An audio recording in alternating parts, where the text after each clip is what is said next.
ইমাম সাহেব বান্ধে ফেলাবেন, একদম তেনান দেওয়ার বান্ধে ফেলাবেন যে বেটা তুই ইমানি করবি, ইমামতি করবি, তোর জামাতে ভোট চাওয়ার জন্য আসবে না। যদি আমরা না পারেন আমাদের নেতা কর্মীরা যারা আছেন তাদেরকে বলবেন, প্রয়োজন আমাকে বলবেন, কাজল ভাইকে বলবেন, আপনার ভাইকে বলবেন। আমি এই কুলাঙ্গারের বাচ্চারা বলতাম, কারণ গালিও দিতে পারতেছি না, কেননা অ্যাকাউন্টে ওয়ার্নিং চলে আসবে। আসসালামু আলাইকুম। এ সম্ভবত বিএনপির যে কোনো একটা নেতা, কোন এলাকার তাও আমি জানি না, কিন্তু আমি ভিডিওটা দেখছি, এটা সবাই দেখছে বাংলাদেশের, যে ও হুমকি দিছে ইমাম রে ধইরা বাইন্দা পিটাইব। হ্যাঁ, আর ওর সামনে যে মানুষগুলো বৈশা ছিল নিশ্চয়ই ওর চামচা বা কুত্তা, পাচাটা কুত্তা, এছাড়া ওইখানে ভালো কোনো মানুষ ছিল না।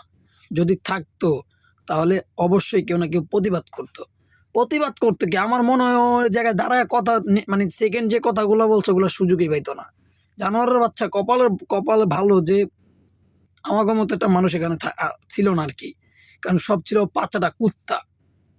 হ্যাঁ, এই কুলাঙ্গার বাচ্চারে আমার যদি বাঙালির গাইল যেগুলো আছে মানে একদম খারাপ লিস্টে, এর চেয়েও কোনো নিচে গাইল থাকতো, আমি এই কুলাঙ্গারের বাচ্চারে বলতাম, কারণ গালিও দিতে পারতেছি না, কেননা অ্যাকাউন্টে ওয়ার্নিং চলে আসবে।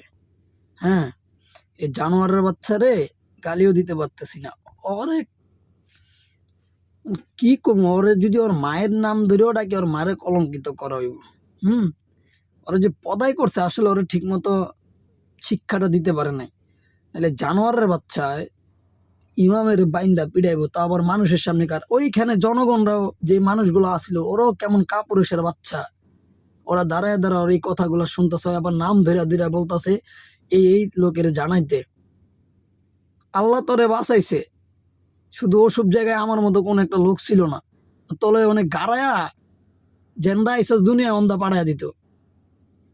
ভালো দুনিয়া ভালো, মানে 17 বছর তো কিছু কইতে পারস নাই, ইন্দুরের গর্তের ভিতরে লুকাই আসিলি, এখন 17 বছর পর বাইরে আইসস, তাই লাগে মানে দুনিয়াটা একটু নতুন নতুন লাগে, আবহাওয়া ভালো লাগে, তাই না?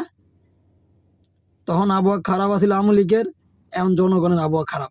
পিড়াইতে একদম দেশ ছাড়া করুন ভালো, তার জানোয়ারের মায়ের বাপ।